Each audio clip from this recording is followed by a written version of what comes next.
Namaskara. Dear students, in a chapter Motion in a Plane, we have learnt about the vectors, then one type of motion in plane, that is projectile motion. Today, let's try to have some of the glimpses of this chapter.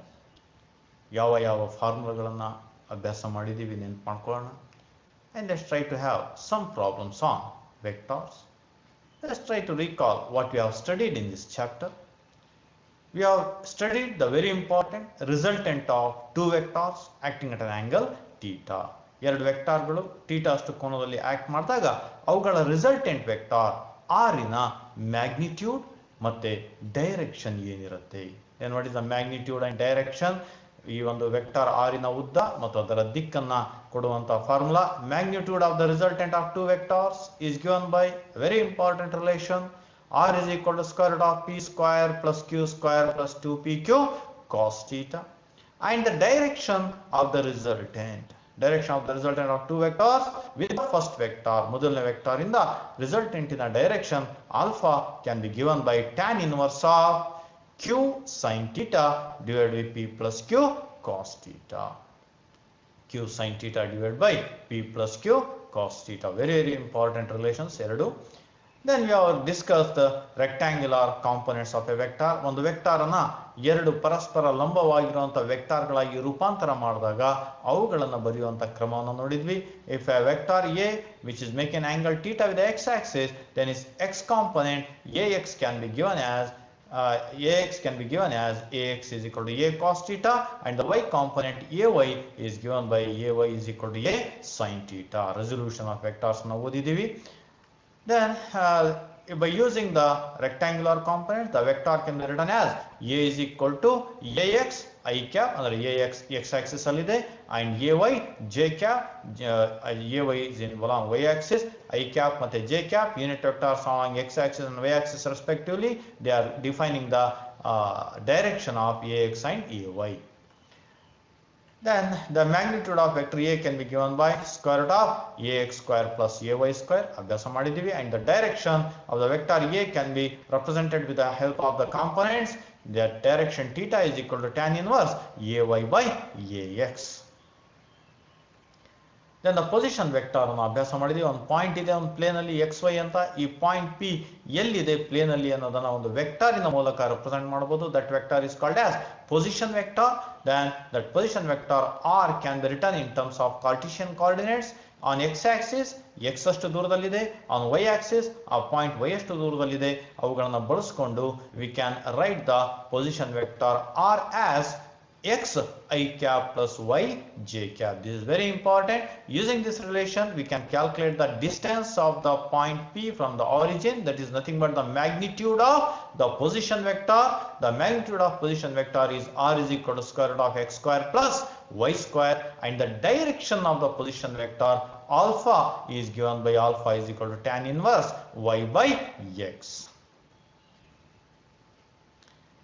Then if an object has been displaced from a point P to point Q, point P ಅಲ್ಲಿ position vector r1 ಇದೆ, point Q ಅಲ್ಲಿ position vector r2 ಆದಾಗ point P ಇಂದ Q ಗೆ displacement ಆದ ಸಂದರ್ಭದಲ್ಲಿ the displacement vector is given by delta r is equal to delta x I cap, x axis on the displacement, plus delta y j cap, y axis on the displacement ಅನ್ನ define ಮಾಡಿದ್ದೀವಿ.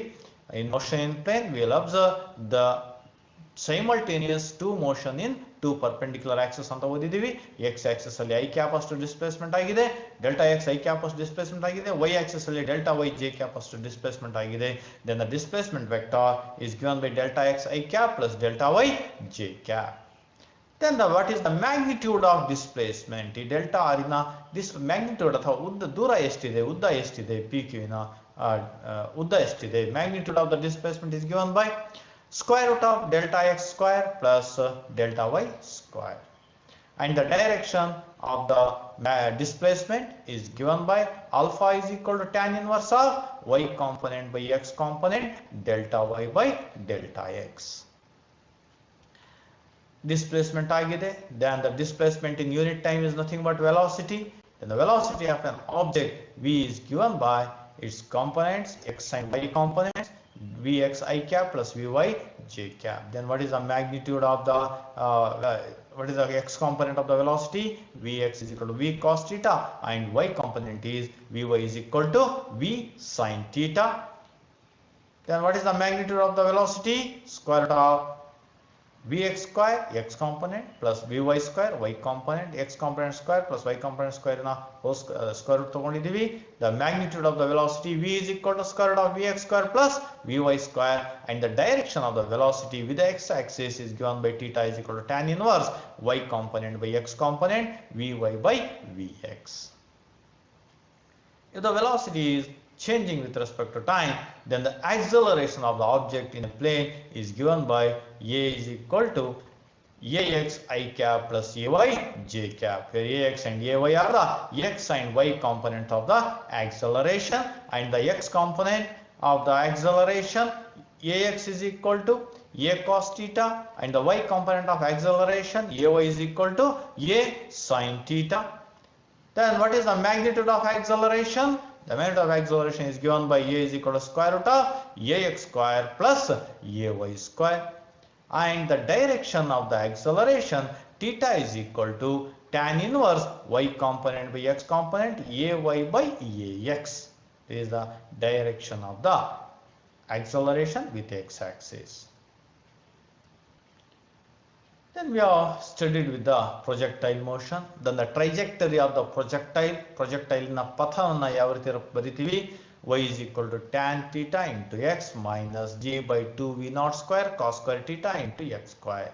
ಇದು ಟ್ರಜೆಕ್ಟರಿಯ ಪಥ. ಒಂದು ಕಲ್ಲನ್ನು ಒಗಾಸಿದಾಗ ಆ ಪಥವನ್ನು ನಿರೂಪಿಸುವಂತ equation. Then the maximum height of projectile ತಲುಪುವಂತ ಗರಿಷ್ಠ ಎತ್ತರ hm is equal to v naught square sin square theta by 2g. Maximum value of maximum height of projection ನ ಗರಿಷ್ಠ ಬೆಲೆ hm max is equal to sin theta 90 degree ಆದಾಗ sin square theta 1 ಆಗುತ್ತೆ. Then the hm max is equal to v naught square by 2g. Then time of flight, projectile motion ಚಲಿಸುವಂತ ಪೂರ್ಣ ಕಾಲ, time of flight tf is equal to 2v naught sin theta by 2g. ಇದರ ಗರಿಷ್ಠ ಬೆಲೆ theta 90 degree ಆದಾಗ sin 90 1 ಆಗುತ್ತೆ. Therefore maximum value of time of flight is 2v naught by g. Then the time of maximum height of projectile, maximum height ಗೆ ತಲುಪೋದಕ್ಕೋಸ್ಕರ ತೆಗೆದುಕೊಂಡಂತಹ ಕಾಲ, time of maximum height tm is equal to v naught sin theta by g. time of flight ನ ಅರ್ಧದಷ್ಟಿರತ್ತೆ ಈ ಸಮಯ. Then maximum value of time of maximum height of projectile is v naught by g. theta 90 degree ಆದಾಗ v naught by g ಆಗುತ್ತೆ. Then the very important range of projectile, ಕಲ್ಲನ್ನು ಒಗಾಸಿದಾಗ ಅದು horizontal direction ಅಲ್ಲಿ maximum ಗರಿಷ್ಠ ಎಷ್ಟು ದೂರವನ್ನು ತಲುಪಿದೆ. Then horizontal range or range of projectile r is equal to v naught square sin 2 theta by g. ತುಂಬಾ important ಆದಂತಹ ಬೆಲೆ. Then range of the projectile is maximum when theta is 45 degree. This is very important. ಆ time ಅಲ್ಲಿ the maximum value of the range of projectile is rm is equal to v naught square by g. ತುಂಬಾ ಪ್ರಮುಖವಾದಂತಹ equation. Using these relations, let's try to solve some of the problems on this chapter. ಇವತ್ತು ನಾವು ವೆಕ್ಟಾರ್ಸ್ ಗಳ ಮೇಲೆ ಕೆಲವು ಲೆಕ್ಕಗಳನ್ನು ಮಾಡೋಣ. ಇವತ್ತಿನ ಮೊದಲ ಪ್ರಶ್ನೆ, if a rectangular components of a vector are 4 and 3 units, then find the magnitude and direction of a vector. ಕೊಟ್ಟಿರುವಂತ ಪ್ರಶ್ನೆಯನ್ನ ಅರ್ಥ ಮಾಡ್ಕೊಳ್ಳೋಣ. if the rectangular components ಕೊಟ್ಟಿಯಾನೆ ಅಂದ್ರೆ x ಕಾಂಪೋನೆಂಟ್ ಮತ್ತೆ y ಕಾಂಪೋನೆಂಟ್ ಅನ್ನ ಕೊಟ್ಟಿಯಾನೆ. ಎಷ್ಟಿದಾವಂತೆ? 4 and 3 ಯೂನಿಟ್ಸ್ ಇದಾವೆ. ಹಾಗಿದ್ರೆ ಆ ವೆಕ್ಟಾರಿನ ಮ್ಯಾಗ್ನಿಟ್ಯೂಡ್ ಅಂದ್ರೆ ವೆಕ್ಟಾರಿನ ಉದ್ದ ಹಾಗೂ ವೆಕ್ಟಾರಿನ ಡೈರೆಕ್ಷನ್ ಅನ್ನ ಕಂಡುಹಿಡಿಯಿರಿ. ಕೊಟ್ಟಿರುವಂತ ಪ್ರಶ್ನೆಯನ್ನ ಸ್ವಲ್ಪ ನಮಗೆ ಚಿತ್ರೀಕರಣ ಮಾಡ್ಕೊಳ್ಳೋಣ. This is the vector. ಈ ವೆಕ್ಟಾರಿನ x ಮತ್ತೆ y ಕಾಂಪೋನೆಂಟ್ ಅನ್ನ ಕೊಟ್ಟಿಯಾನೆ. The x component is ax equals 4 units, y component is ay is equal to 3 units ಇದೆ. ಹಾಗಿದ್ರೆ ನಾವು ವೆಕ್ಟಾರ್ a ಯ ಮ್ಯಾಗ್ನಿಟ್ಯೂಡ್ ಮತ್ತೆ ಡೈರೆಕ್ಷನ್ ಅನ್ನು ಕಂಡುಹಿಡಿಯಬೇಕು. We know that magnitude of a vector is given by square root of ax square plus ay square ಅಂತ ಅಭ್ಯಾಸ ಮಾಡಿದೀವಿ. x component square plus y component square whole square root ಅನ್ನು ತಗೊಳ್ತೀವಿ. Values ಅನ್ನು substitute ಮಾಡಿ. ax is 4 units, ay is 3 units. Substitute the values. A is equal to square root of 4 square plus 3 square, 16 plus 9, 25, 25 as square root ಅನ್ನು ಕಂಡುಹಿಡಿಯೋಣ. Its value is 5 units. Therefore, the magnitude of the given vector, ಕೊಟ್ಟಿರುವಂತ ವೆಕ್ಟರಿನ magnitude ಇರೋ ಉದ್ದ ಎಷ್ಟಿದೆ? 5 units ಇದೆ. Then let's find the direction. ಥೀಟಾವನ್ನು ಕಂಡುಹಿಡಿಯೋಣ. We know that the direction of a vector with x-axis is given by theta is equal to tan inverse y component by x component, ay by ax, tan inverse of ay by ax. Then it has been given tan inverse ay is 3 units, ax is 4 units, 3 by 4, 3 by 4 is 0.75. Tan inverse 0.75. Natural tan table ಅನ್ನು ತಗೊಳ್ಳೋಣ.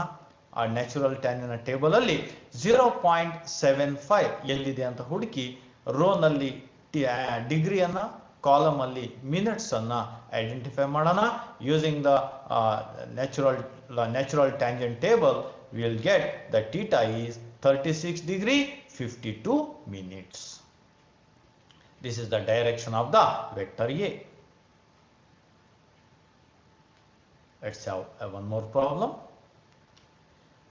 A force of 30 Newton applied on an object at an angle of 30 degree with x-axis. 30 Newton ಅಷ್ಟು force ಅನ್ನು ಒಂದು ವಸ್ತುವಿನ ಮೇಲೆ apply ಮಾಡಿದೀವಿ at an angle of 30 degree with x-axis. Then what are its rectangular components? ಆ ಫೋರ್ಸಿನ rectangular components ಗಳು ಏನಾಗಿದ್ದಾವೆ? First let's have a pictorial representation. We have applied a force of 30 Newton. 30 Newton ಅಷ್ಟು force ಅನ್ನು apply ಮಾಡಿದೀವಿ. Force ಇನ direction ಏನಿದೆ? It is making an angle of 30 degree with x-axis. x-axis ಒಂದಿಗೆ 30 degree ಕೋನವನ್ನು ಏರ್ಪಡಿಸಿದೆ. Then we have to calculate the x component of the force Fx and the y component of the force Fy ಎಷ್ಟಿದೆ ಅನ್ನೋದನ್ನ calculation ಮಾಡಬೇಕಾಗಿದೆ. We know that the x component is given by Fx equals F cos theta. Values ಅನ್ನು substitute ಮಾಡಿ. F value ಫೋರ್ಸಿನ ಬೆಲೆ 30 Newton ಇದೆ. 30 Newton 30 ಅನ್ನು substitute ಮಾಡಿದ್ವಿ. Into cos theta is 30 degree. We have substitute theta as 30. Cos 30 ಯ ಬೆಲೆ ನಮಗೆ ಈಗಾಗಲೇ ಓದಿದೀವಿ. For some angles 0 degree, 30 degree, 45 degree, 60 degree, 90 ಡಿಗ್ರಿಗೆ sine value, cos value, tan value ಎಷ್ಟಿರುತ್ತೆ ಅನ್ನೋದನ್ನ ಅಭ್ಯಾಸ ಮಾಡಿದೀವಿ. Then cos of 30 degree is √3/2. cos 30 degree is √3/2. Simplify ಮಾಡಿ. On simplification, its value is 25.98 Newton. This is the x component of the given force. ಕೊಟ್ಟಿರುವಂತ ಫೋರ್ಸಿನ x component ಆಗಿದೆ. Then let's calculate the y component. The y component is given by Fy is equal to F sin theta. Y component is given by F sin theta.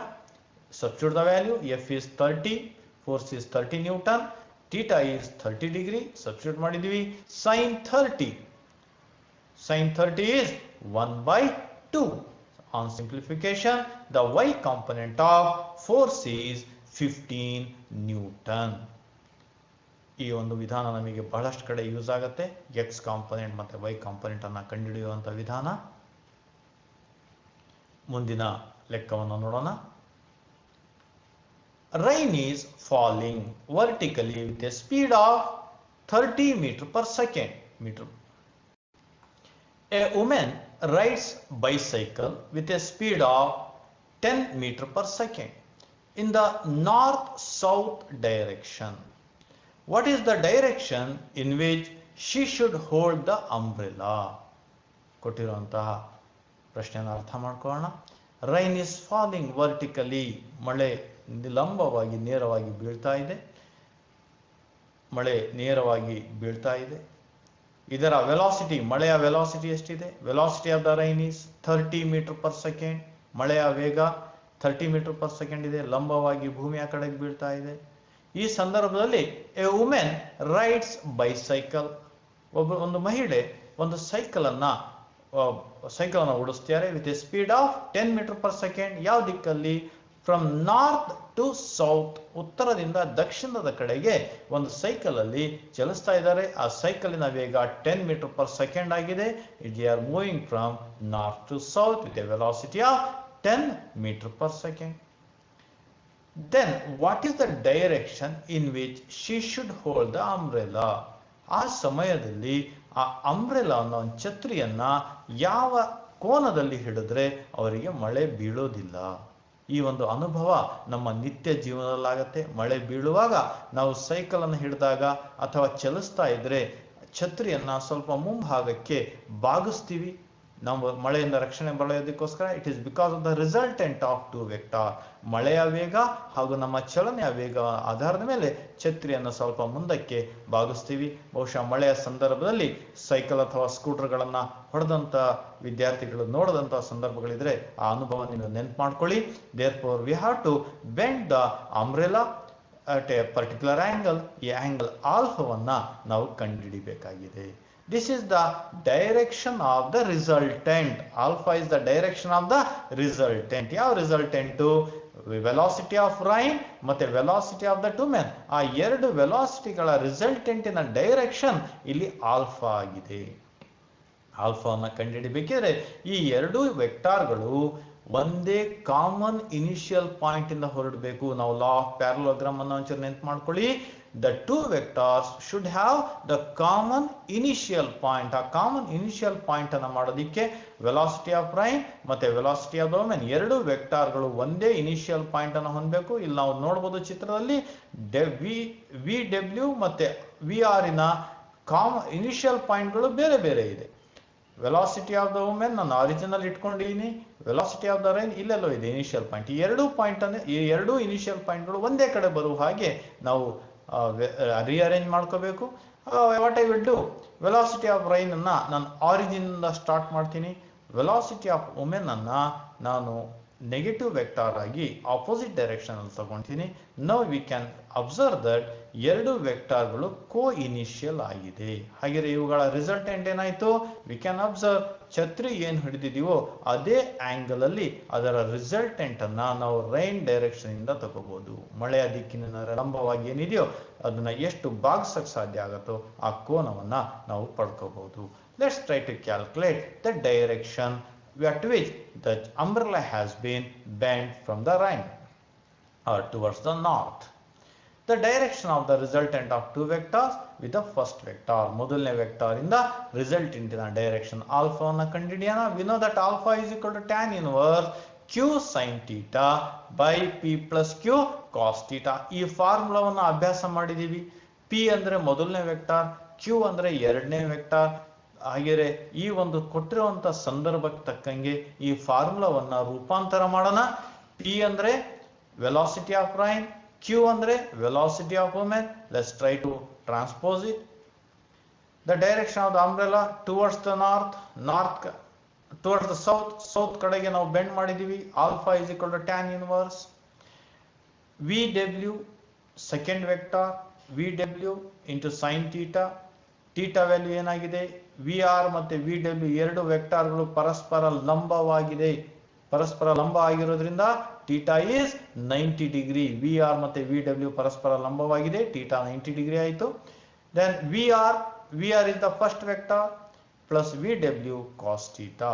ನಮಗೆ ಗೊತ್ತಿರುವಂತಹ ಸೂತ್ರವನ್ನ ಫಾರ್ಮುಲಾವನ್ನ ನಾವು ಈ ಸಂದರ್ಭಕ್ಕೆ ತಕ್ಕಂಗೆ ರೂಪಾಂತರ ಮಾಡಿದೀವಿ. Now let's substitute the ವ್ಯಾಲ್ಯೂಸ್ಗಳನ್ನ substitute ಮಾಡೋಣ.